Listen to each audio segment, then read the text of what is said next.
So what's more hashtag dad life than flying a drone in the backyard with your son or daughter? At least that was my intent when I purchased this drone as a gift for my 7-year-old boy. I'm going to share why that may or may not have been the best decision by giving you some pros and cons, not so much for you to buy this drone, but to let you know what to consider when choosing the right one for you.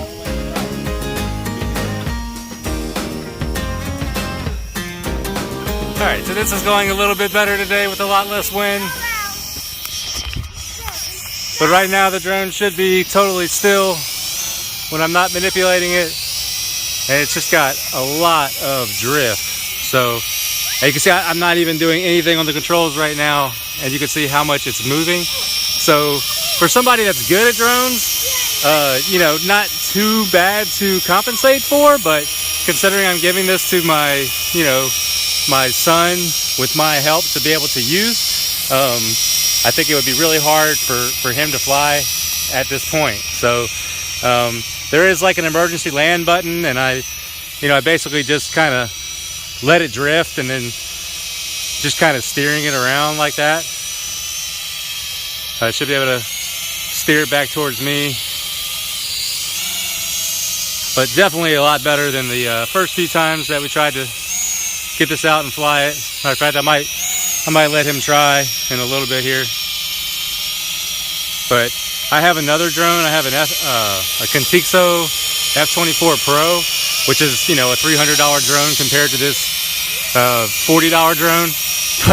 And obviously you get what you pay for. But I mean, I just thought this would be something that would introduce him to, you know, kind of the sport, if you will, about flying drones. It's just something, you know, neat and fun to do. So that's basically, and this is super hard to film while I'm trying to control the drone, by the way, so I apologize for the horrid camera angle and perspective here, but I just want you to know what having this drone is like, particularly if you're interested in purchasing this for a child. Now, I say child, I realize like on the box it says for like ages 15 and up, and my son is 7, so I realize he's too young. But I mean, it's hard to explain how to do the drone when it's not even going to really hold still and requires constant manipulation. So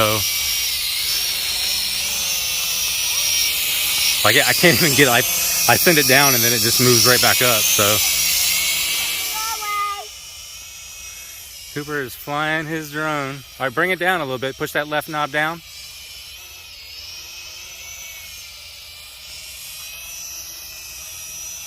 Okay, you want to steer it away from those trees there, okay?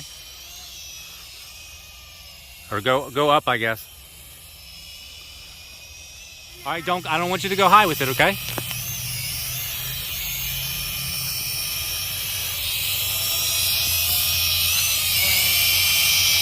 All right, bring it down a little bit lower.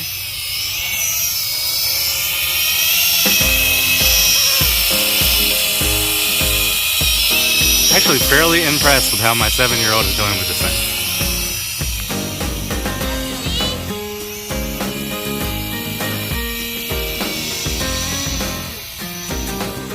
Okay guys, so here it is. I'm going to give you a complete list of all the pros and cons from having this particular drone. Okay, the first pro is the cost. It's $40. It's not going to sting as much as if you lose a drone to a crash when it costs you a couple $100. So, you know, that being said, I think it is priced reasonably for what it is.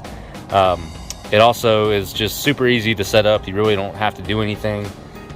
It charges pretty quickly. I'd say anywhere from about an hour to maybe 2 hours. So that's not too long. It was able to pair up with the remote control pretty quickly as well. You're going to get about 30 minutes of flight time, which I also thought was pretty good for this price point.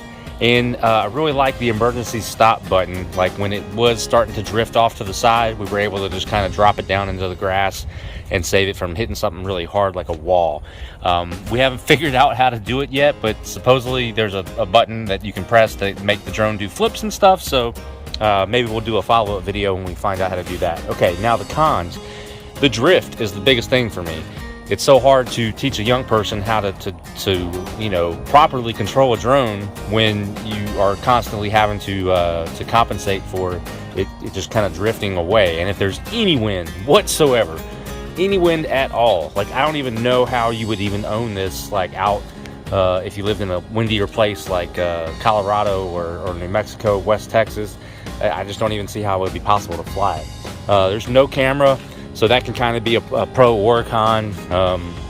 It would make it, you know, be more money, and you don't really need a camera for this because you're not going to be flying it super high or far away anyway. It is a little bit fragile. Okay, so if you do happen to hit something that is a little bit harder, it's probably not going to survive. We were pretty lucky, like even some of our harder landings were down into the grass. Okay, the last con is really you're only going to get one battery, so you know you are going to have to take a break for a couple hours to charge it up in between flights. So I'm going to drop a link to this drone down in the comments, or I'm sorry, in the description. Just know that for whatever reason on Amazon now it's showing a picture of a different drone. I've actually never seen that happen before, but if you look at the reviews on Amazon, you'll see the pictures that people or in the videos that people made are of this black and yellow drone. So I'm not sure. Even the product description seemed to get a little messed up at the link, but nonetheless, that is the link that I went to buy this drone 2 times now. So anyway, I hope you got some value out of this video. If you did, please hit that like button for me, and we'll see you on the next one, and I'll answer any questions that you have down in the comments. Thanks.